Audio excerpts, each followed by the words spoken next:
प्रमाणपत्र वितरित करणे, ज्या नोंदी सापडल्यात ह्या प्रत्येक ग्रामपंचायतला त्याची यादी लावणे, म्हणजे लोकांच्या लक्षात येईल नोंद कोणाची मिळाली. आणि जे आपला सगळे सोयरे शब्द होता त्याविषयी चर्चा झाली आणि मागील त्या मराठा समाजाला यावरही चर्चा झाली. तसं आपण त्यांना लिहून पण दिले, कारण ज्या नोंदी सापडल्यात ह्या जतनसुद्धा करून ठेवल्या पाहिजेत, अपलोड करून ठेवल्या पाहिजेत, हेही त्यांना सांगितलं. 333-34 गाव नमुना त्याच्याही नोंदी घेण्याच्या बाबतची चर्चा झाली. 14 नंबरवरही झाली, संस्थान देवतांच्या संस्थानावर झाली. पण हे नुसती चर्चा नाही तर 20 तारखेच्या आत करा असं सांगितलं ह्यावेळेस. 20 तारखेच्या आत चर्चा आणि ते पुढं जाणार, ते चालणार नाही. आणि शासन निर्णय किंवा कायदा पारित करून त्या सगळे सोयऱ्या शब्दांसाठी ज्याची नोंद मिळाली त्याच्यावरती झाले. आता गेले बघतो म्हणले, परंतु महाराष्ट्रातल्या मराठा समाजाला माझी विनंती, काहीही हो मुंबईला 20 जानेवारीला जायचंय म्हणजे जायचं, आशावर कोणी राहायचं नाही.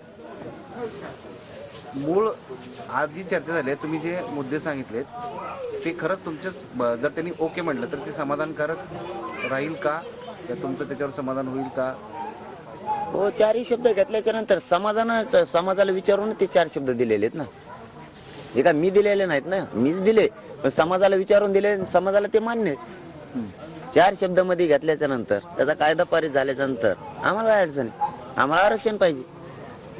पण ते परत सगळ्या सोयऱ्यांबद्दल कन्फ्युजन आहे. आज काय स्पष्टपणे सरकारकडून सांगितलेलं आहे आणि तुमचं काय स्पष्टपणे म्हणणं आहे? आम्ही स्पष्ट सांगितलं, मग त्यांना लिहून दिले की ज्याची नोंद मिळाली त्याच्या रक्ताच्या सगळ्या सोयऱ्यांना राज्यातल्या तात्काळ कुणबी प्रमाणपत्र द्यायचं, तर तुमचं आमचं जमतंय, नाही तर नाही जमत. त्याच्यामध्ये असं आहे की कुणबी नोंद मिळालेल्या नागरिकांच्या रक्त नात्यातील नातेवाईकांना पितृसत्ताक पद्धतीतील सगळ्या सोयऱ्यांना. तुमची डिमांड अशी होती, तुमचं म्हणणं होतं की समजा एखाद्याची बायको कुणबी असेल ते खुडीलन मी त्याच्यावर तुमचं काय, ते काय ते दुरुस्ती करतो म्हणले ना, दुरुस्त्याला गेले.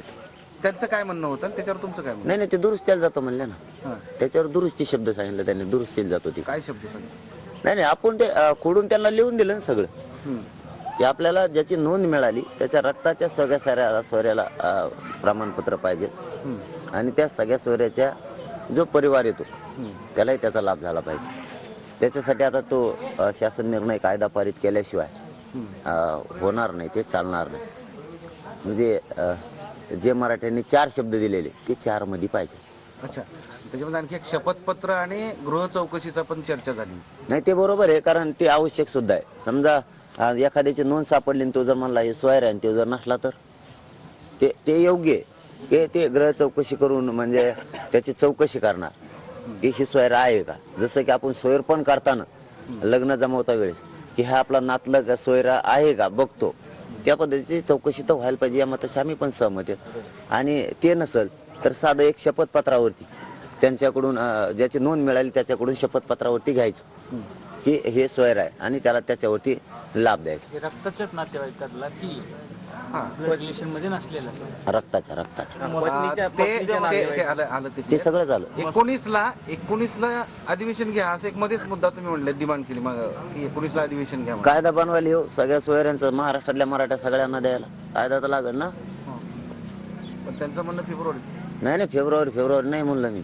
आम्ही 20 तारखेला चालू. मी तेच सांगतो मराठा समाजाला, पुन्हा विनंती करू की हे काय होईल, हे गुराळे की होईल नाही होईल ते बघू. आपलं 20 तारखेची तयारी ठेवा, आपल्याला मुंबईकडे जायचं. हे झालं तरी चांगलं, नाही झालं तरी येताना घेऊन येऊ मुंबई. फायनली जाताना काय सांगून गेले तुम्हाला? सरकारशी चर्चा करतो, त्याच्यामुळे मराठा समाज सांगितलं या चर्चा हे राहणार आहे, वेळ काढूपणा होऊ शकतो, त्यामुळे आपण सावध राहा, आपल्याला मुंबईकडे जायचं.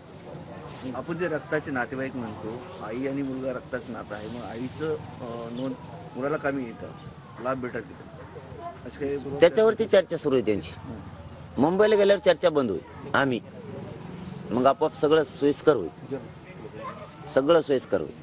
फक्त आता मुंबईला निघाल्याशिवाय मराठी सोयीस्कर होत नाही. त्यामुळं जर सरकार स्वतःसारखं व्यवस्थित करायचं असेल, मराठ्यांविषयी त्यांची आडमोठी भूमिका आहे ती सोडून त्यांना द्यायला लावायचं असेल तर मराठ्यांना मुंबईकडे निघावं लागतं.